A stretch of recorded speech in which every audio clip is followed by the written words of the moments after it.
call the July 18th regular board meeting to order. It's 5 p.m. Do I have a motion to approve the agenda? So moved. Second. Motion by Tom and a second by Mike. All in favor? Unanimous. Do I have a motion to go into executive session for personnel? So moved. Second. Motion by Tom, second by Mike. All in favor?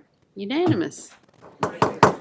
If I could have everyone's attention, I'd like to call the July 18th meeting back to order. Welcome, everyone. We're glad you're here. Glad you made it in out of the heat. If we could have a motion to come out of executive session. We've been in executive session. Motion by Tom, second by Mike. All in favor? Unanimous. Okay, do I have a motion to approve personnel AA1, A 1 through 32, B 1 through 22, and C 1 through 23? So moved. Motion by Tom and a second by Mike. All in favor? Unanimous. Okay, now we'll have the pledge. If everyone could stand, please. I pledge allegiance to the flag of the United States of America and to the republic for which it stands, one nation, under God, indivisible, with liberty and justice for all. Thank you. And for recognitions today, we have Sarah Taylor.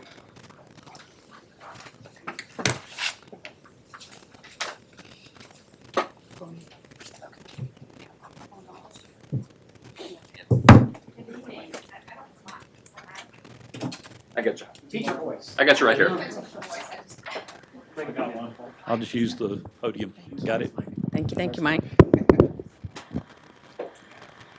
He's still trying. Mike, we got one. Good evening. I'm Sarah Taylor, Associate Superintendent of Student Services. So this past June, the Georgia Association of School Nurse hosted their annual conference in Savannah. And it is my honor to share with you that during that conference, our health service facilitator, Heidi Avila, received the Nurses Administration of the Year Award. Heidi has been an outstanding leader to our nurses in Forsyth County Schools for the past 14 years. Heidi accepted the position at Central Office to lead all of our school nurses the same day that our governor closed the Georgia schools for COVID-19 pandemic. That should have given her a huge red flag to think twice about accepting that position. However, lucky for us that she did jump in and support our district with numerous health protocols that were ever changing over the next 2 years. She carried us during a difficult time and communicated weekly with our building leaders. Heidi's support for our students and staff, but she also has a strong collaboration with outside community providers and builds relationships so that we are providing what is needed for the health of our whole community. I have seen Heidi advocate for her nurses so that we can keep quality staff in a competitive healthcare market. Heidi never hesitates to step back in her school nurse role during staff absences and other situations as needed. I've also witnessed her deal with an emergency in a professional, calm manner and with deep compassion that makes the staff feel safe and supported. With all that being said, it's no surprise to me that Heidi received the Nurse Administrator Year of the Award. I would also like to ask Heidi's family to stand, and I want to thank them for sharing Heidi with us.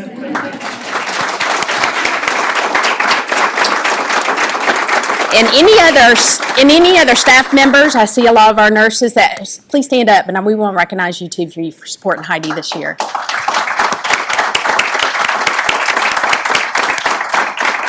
All right, and Heidi, come on down. Let's give you all a big round of applause.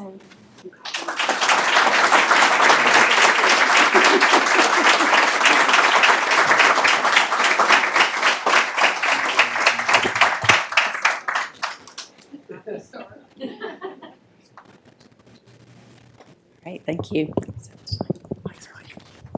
She is amazing. So lucky.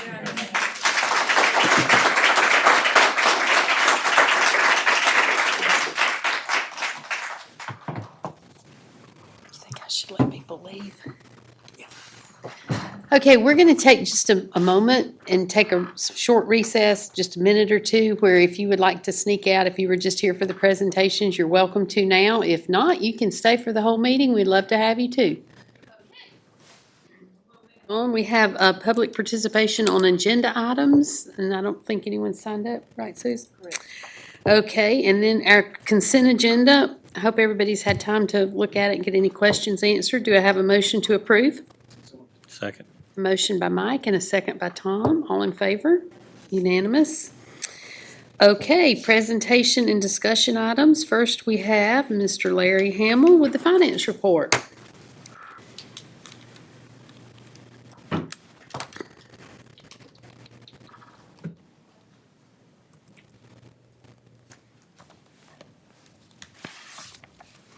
Good evening. Tonight, we're going to discuss the 2023 financial statements. As always, we keep goal 3 in mind. So for the month of June, we started off with $166.8 million. After receipts and expenses, we ended the month with $134.4 million. Cash receipts were normal for this time of the year. Expenses were a little bit high. We had to pay some of the catch-up money for the increase in the healthcare costs for teachers.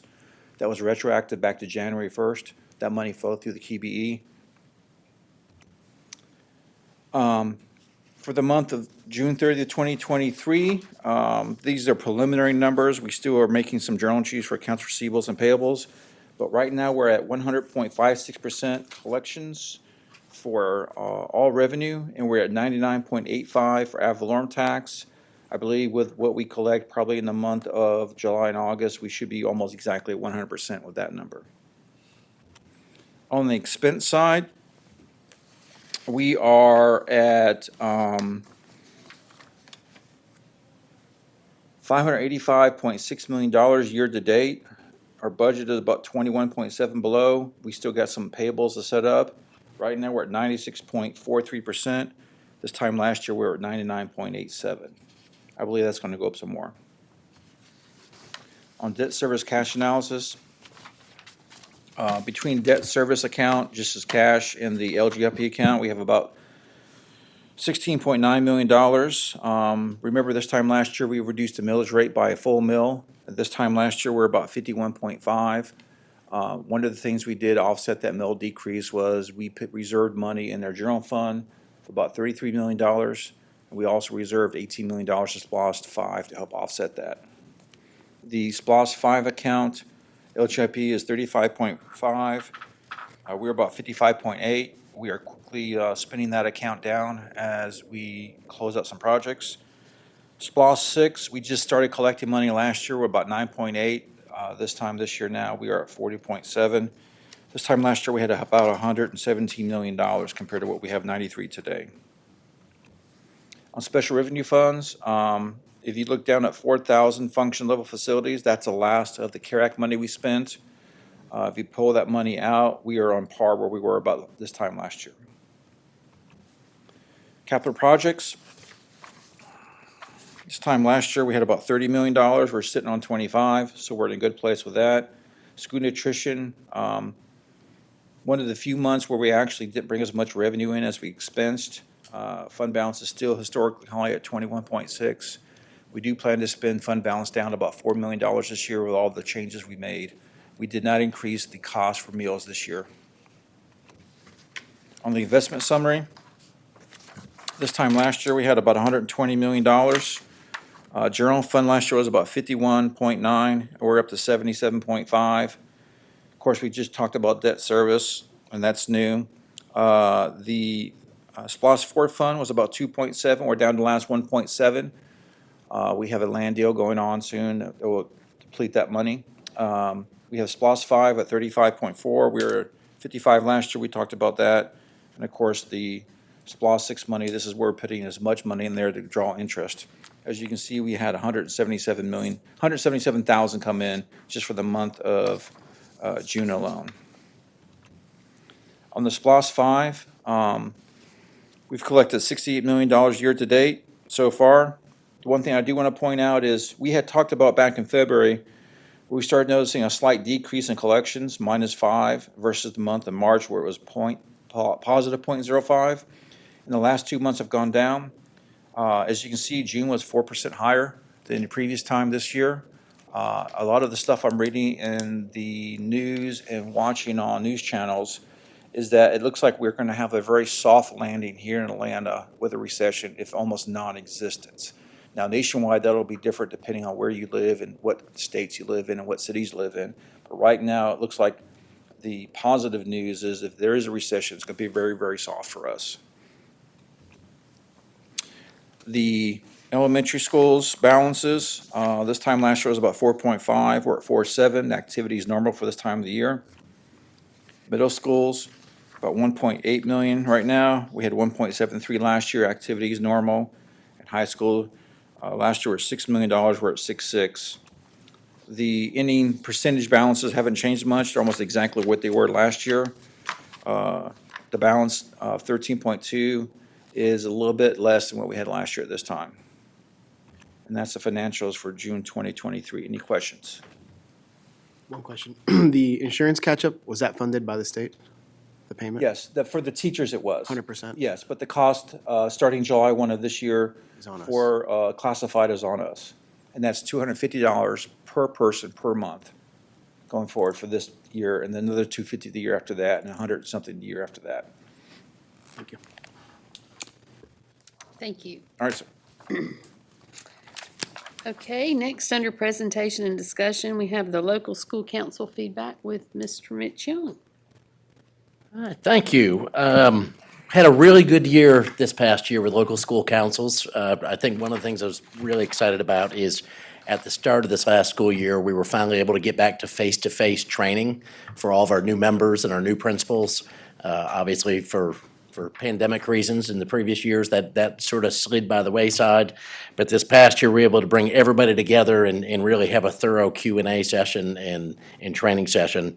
And as a result, I would tell you that it's been reported all of our school councils have met their minimum of 4 times, some of them more.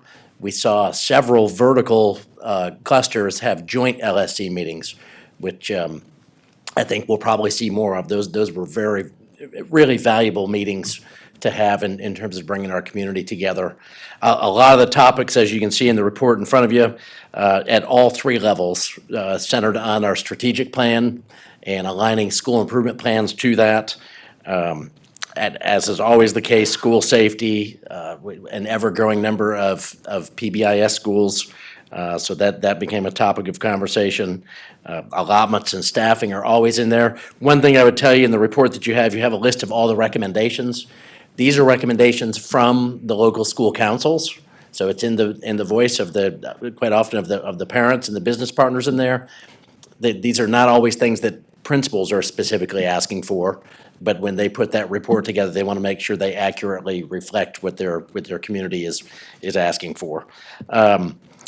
In terms of the recommendations, I think a really good sign is if you compare this year's recommendations to last year, there's not very many repeats, which means that our board obviously and our staff here have responded really well to the recommendations that have come in previous years. So most of what you see on there this year, for the most part, are new requests and new recommendations. You've got the full report in front of you there. You've got the recommendations from all 42 of our local school councils. The New Hope did not have one, as last year was their first year, so their LSC will be coming on board this year. Our staff stands ready to help you respond to these, and we'll be working with you closely to make sure that we get a good response out to each of those recommendations between now and the start of the school year. Thank you. Okay, thank you. Oh, you're next too, I think. Board policy, JKB, Oh, am I back up? you are. Oh, I was so proud. I was looking at how quickly I got off the stage. Okay, and I will. Got the right one there. Okay, so in front of you and up on the screen here, this was a change that we proposed to the board in this policy. We put that before you in the June meeting. This was the policy put in place to guide fundraising activities at each of our schools, as well as the fundraising activities done in the name of our schools, programs and organizations, a lot of the fundraisers that PTOs and booster clubs, et cetera, do. Our proposal was to simplify the language of the policy and it required that a regulation and procedure be written. We put this out for public input. We've received no opinions on this, and at this time, I would like to ask Dr. Bearden to please recommend that policy JKB, solicitation by students, be amended as proposed. Recommend approval. Do I have a motion to approve? Second. Anybody, any comments or anything? No? All in favor? Unanimous. Thank you. Okay, and next we have Board Policy JBC School Admissions with Mike Evans.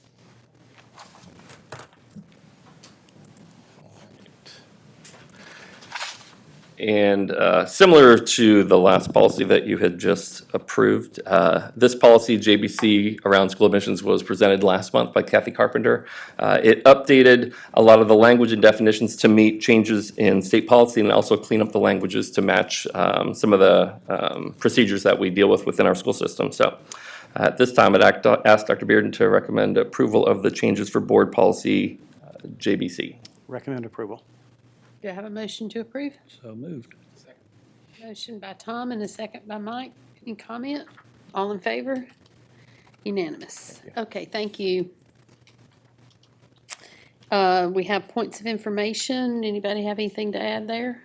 I got three things quickly. Today, we had our beam signing ceremony for Midway Elementary School. We are making great progress. Midway is scheduled to reopen next fall. And so we'll go through the redistricting process this fall to make sure that we populate that school. So again, a great ceremony today, and the project is very much on schedule. And we anticipate having no problem opening that on time next fall.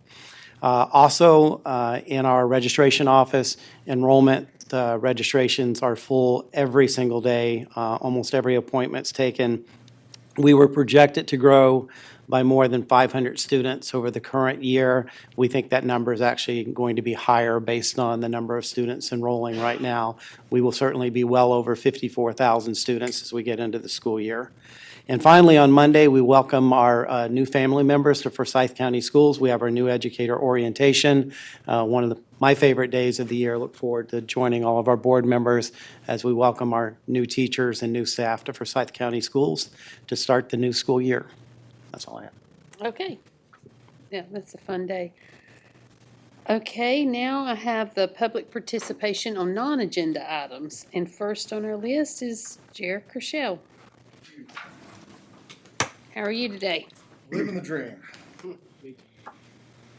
It was nice to see all the beautiful rainbow hand fans last month, sharing the symbol of God's covenant to Noah, representing the Christian virtue of accepting that our bodies don't need to be hormonally or surgically altered to match our personalities. God loves us, and we should love ourselves as we're naturally born.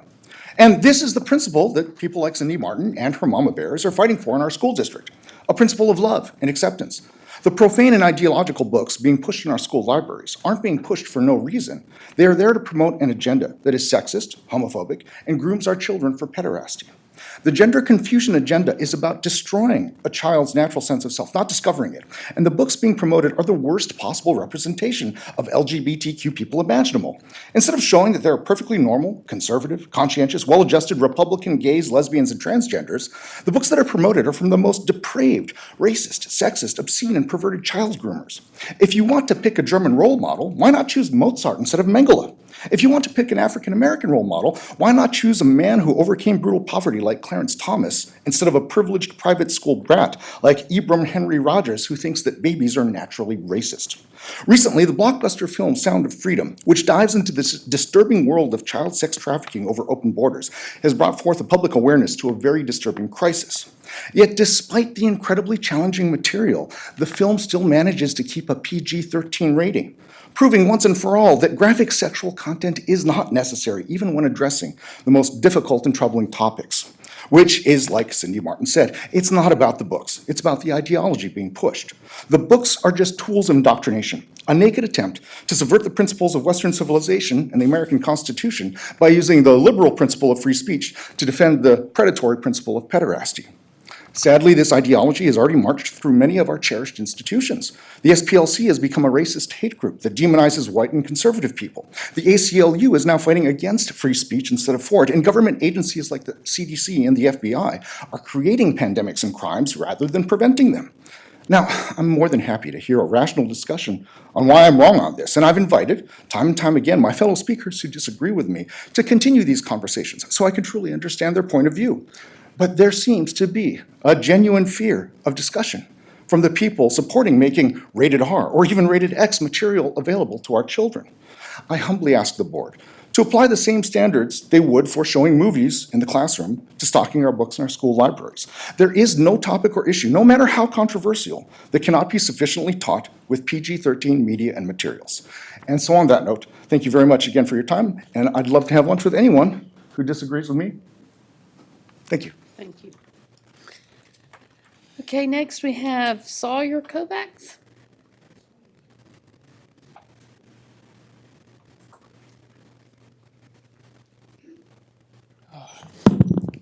Good.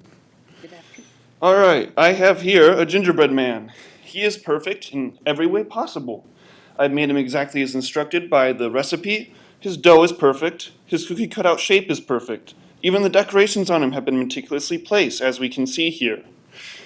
But you think he's overcooked, and you think his camo's the wrong color. So what we should do is remove all traces of him from existence.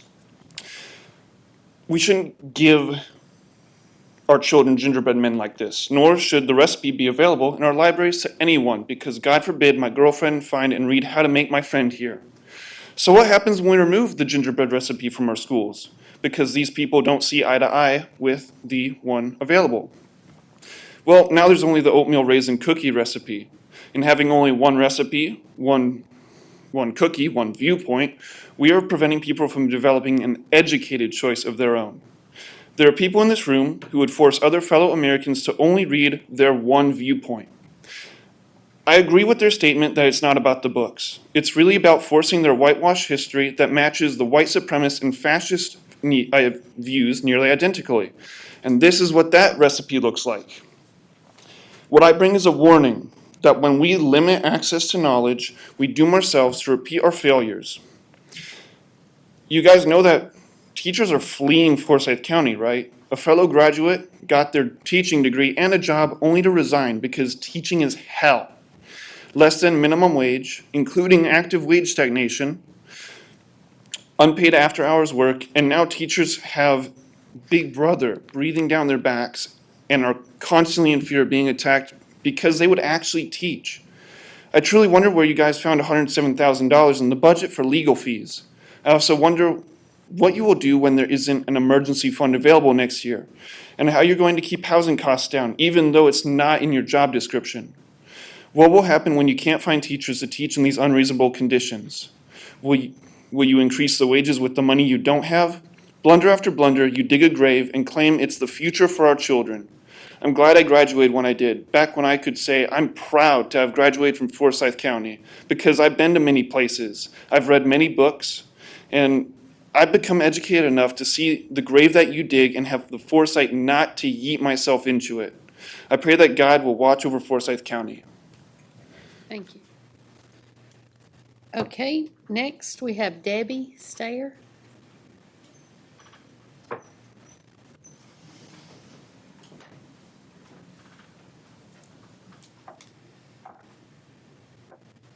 I'm reading a letter for a teacher.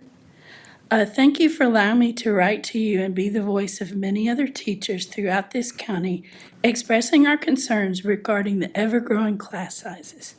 When is this going to become a concern for the county? From my own experience, here's what I encountered last year. My team started the year with 25 students and ended the year with 27 or 28 without paraprofessional support. Over half of them were unable to read sight words, read directions to complete work independently, or follow through on an assigned activity. Were we the only ones? Absolutely not. There are many classes who ended the year with over 30 students. We have been told that 24 students per classroom is acceptable for Forsyth County, but that number quickly changes as the year progresses. Let me put this in perspective for you.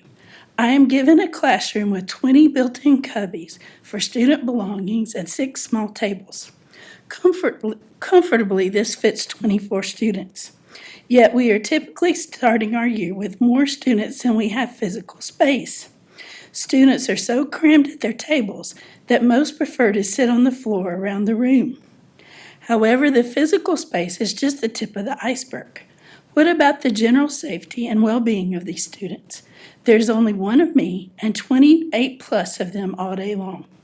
It is impossible for me to know exactly what is going on at every moment of every day. Therefore, now my days are spent managing behaviors instead of focusing on academics.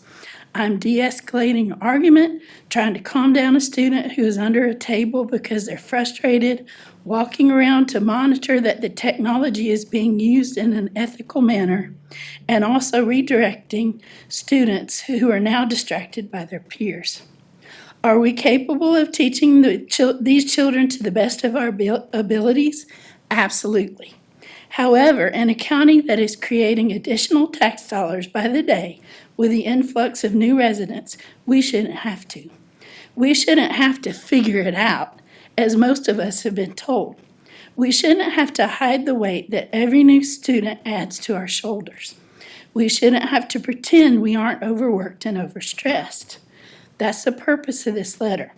It's to express with great humility that we are quickly heading towards being unbalanced in our ability to give the next generation a beautiful foundation of learning that sets them up for life.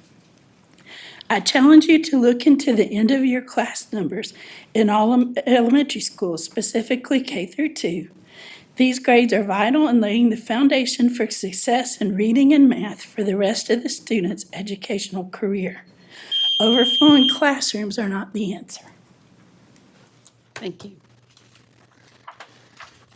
Okay, that's all that we have signed up tonight. With that, do I have a motion to adjourn? Second. A motion by Mike and a second by Tom. All in favor? Unanimous.